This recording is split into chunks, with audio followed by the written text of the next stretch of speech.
This episode of the New Hampshire Business Show is sponsored by Everlasting Capital. If you're a small business and you need money and a bank won't give it to you, Everlasting Capital is here to help. In as quickly as a couple of days, you can have the funding your business needs for new equipment or anything else you need the capital for. So submit your application today and see how they can help you out.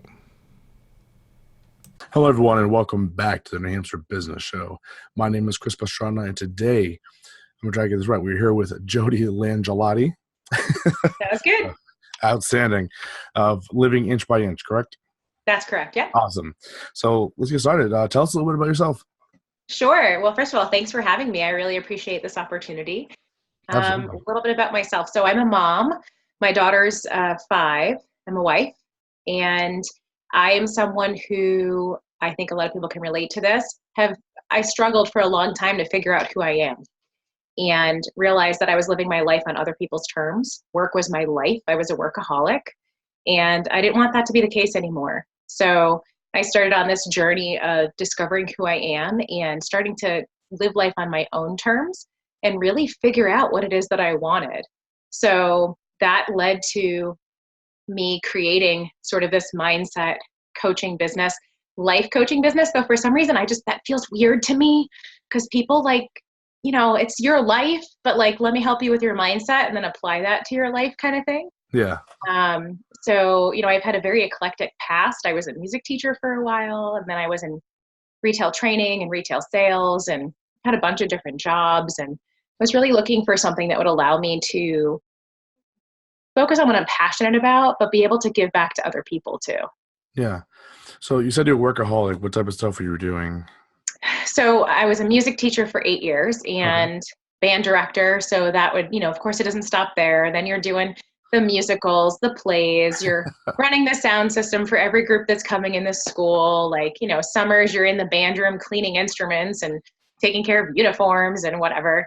And then when I was in retail, I would work anywhere from 60 to 80 hours a week. I was in management, upper management, and then was focusing on training. So it was at that point, I actually was in the Army National Guard, then the Air National Guard, and I deployed overseas for about 30 days with the rock band. And getting ready for that deployment, my employer, I'm at the airport, literally about to go overseas, and my employer calls me to tell me about an issue with a manager. And at that point, I think I was like, what am I doing? Why? This is more important to me than my family. That's crazy. I spent working 80-hour weeks leading up to going overseas for 30 days, barely saw my husband. I was like, this is insane. What am I doing? Yeah. Yeah. And I totally understand it because I was in the Army as well. I was Thank you for your service. So I totally understand that time commitment and, just how much that takes, and then trying to work at the same time. Yeah. Mm-hmm. That's just, you lose a lot of family time to that. Yeah. So Yeah. But it's more my job. I was just, I was guard, so I didn't have the full-time commitment, and thank you for your service. But it was just that point of frustration where you're like, oh, I'm so frustrated, that my daughter wants my attention in the morning. It's like, no, wait, that's backwards.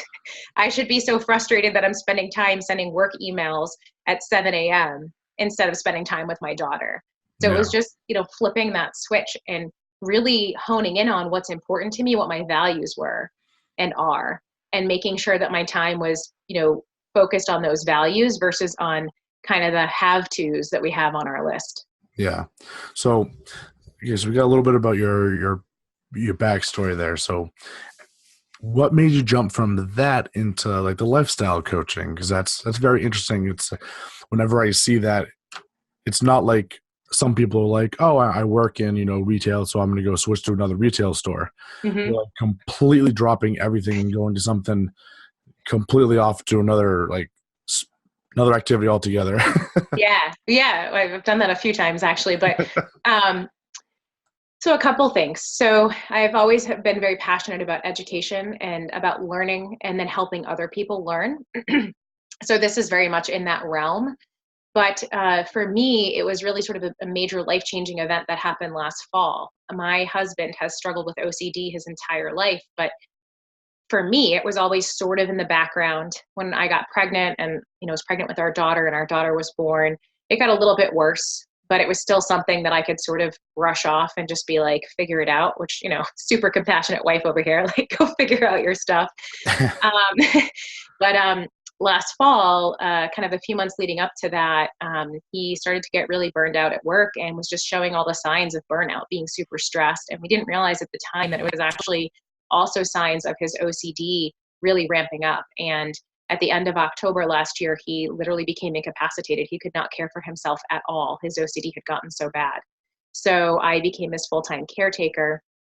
And I realized during this process, I mean, it was a rough couple of months. He's doing much better now. We were able to find a fantastic therapist that, for the first time ever was actually treating his OCD, because not all therapists out there understand OCD or the right treatment for OCD. And we didn't realize that. We didn't know it was so different.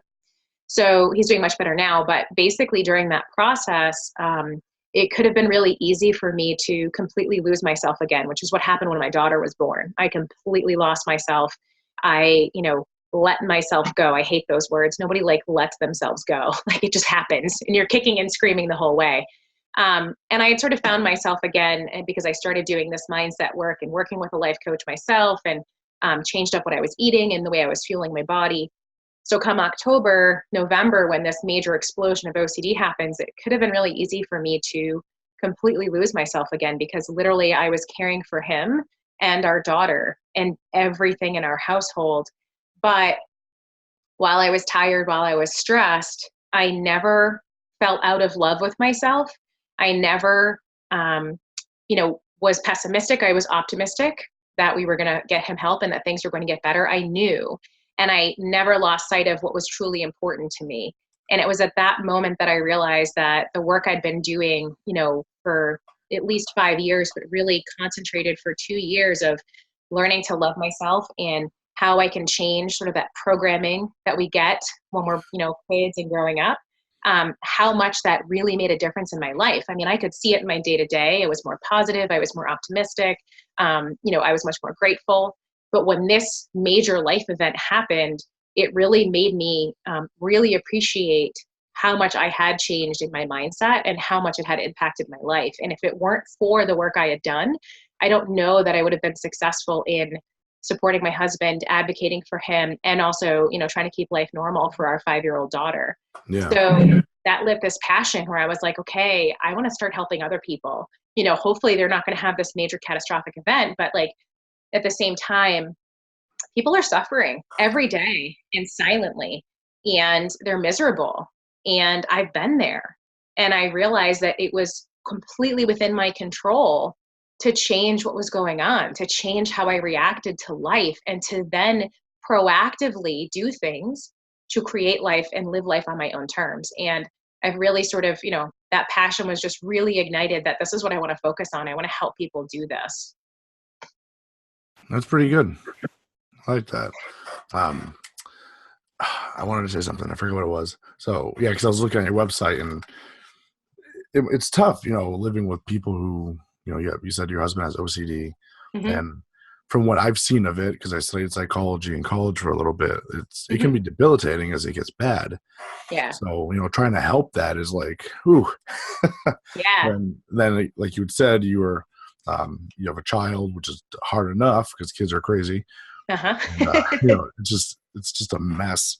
So how do you help your clients? A client comes to you and they're like, my life's falling apart. Help me. Mm-hmm. Yeah. How does that look? So obviously it's different with every person, but the first thing that we do is just have a conversation. And I do sessions via Zoom or in person or via the phone. I want to be able to help people regardless of where they are. So the first thing is just a conversation, and we start to talk about, I ask people to observe kind of their inner thoughts, their inner monologue, this stuff that they're saying to themselves. And the first thing we do is talk about that a little bit and talk about, what it is that they're saying to themselves on a regular basis, because lots of times it's really negative stuff. And we may not even be aware of how quickly we jump to that negative inner monologue. And our subconscious believes what we tell it. Our subconscious doesn't know the difference between what's imagined and what's real. And so we believe what we say about ourselves. And so we start there, where we start to try to change that inner monologue. We also talk about what some of their goals are. Like what does the ideal life look like for you? who is the ideal Chris, for example? What does that look like? What kinds of things are you doing? How are you spending your time? What's happening with your body? Those kinds of things. So we start to lay out that plan. And then literally the name of my business is Living Inch by Inch for a reason. I used to try to look at the big picture and I would get overwhelmed and then I wouldn't do anything. And so now it's about breaking it down into little manageable bite-sized chunks. Inch by inch, you can do anything. And so literally we just take small little steps. So if, I ask people to start to practice gratitude, and I'm all about the science behind why these things work. People talk about gratitude and visualization and mindfulness, and sometimes it can feel like they're talking a little bit like woo-woo magic, but there's real science behind it. There's been studies that have been done that show how it affects our brain and why it works. So I always talk about the science behind it because to me that's important. It's not just woo-woo magic. There's actual legitimate science behind why these things work. So we might start by incorporating, a minute or two of gratitude. We work in some visualization, but it's all these little inch by inch baby steps. And sometimes clients are like, grab the reins and run with it. And we can do slightly bigger chunks. But sometimes we need to start a little bit smaller. So it's really about, first of all, observing. What are you doing? What are your habits? What are your patterns? What's your inner monologue? Where do you want to go? And now what do we need to do to adjust that inner monologue, those habits and those patterns to help you get where it is that you want to go? That's pretty good. I like when you're talking about finding out what their actual goals are, because I find that's where most people actually just straight up fail, because people think they know what they want. And like you said, you can work 80 hours a week in a job that you're like, oh, this pay is great, but you absolutely miserably hate it. And it's like, it's not what you actually want, So I like that. That's a good approach. Yeah, we talk about values too. So, figuring out what is really important to you and are you spending time in those? And, Stephen Covey, have you ever read The 7 Habits of Highly Effective People? Yes. Yeah. So he talks about, those scripts that so many people live their life off of scripts that have been handed to them, either from our parents, from your friends, from colleagues, from bosses, whatever it is, from the church. And that, we really should be writing our own scripts. And so I try to help people sort of identify it. What is it that you want? Not what you think you should want, not what you think other people think you should want. What do you want? And are you living that? Yeah, that's pretty cool. So is there any, let me see here. I'm going to say quickly at your website. So it says speaking, there's nothing listed under it yet, but are you The kind of website's using that new. area? Yeah. Yeah. So I just launched the website in, I think in the beginning of February. So I'm working on building it for sure. So so I'm looking to do speaking engagements. I have a workshop series that I'm running right now. The next one's coming up Saturday, April 20th. It's in Dover at the Hannah McMahon Photography Studio. So this is a Live Your Best Life series.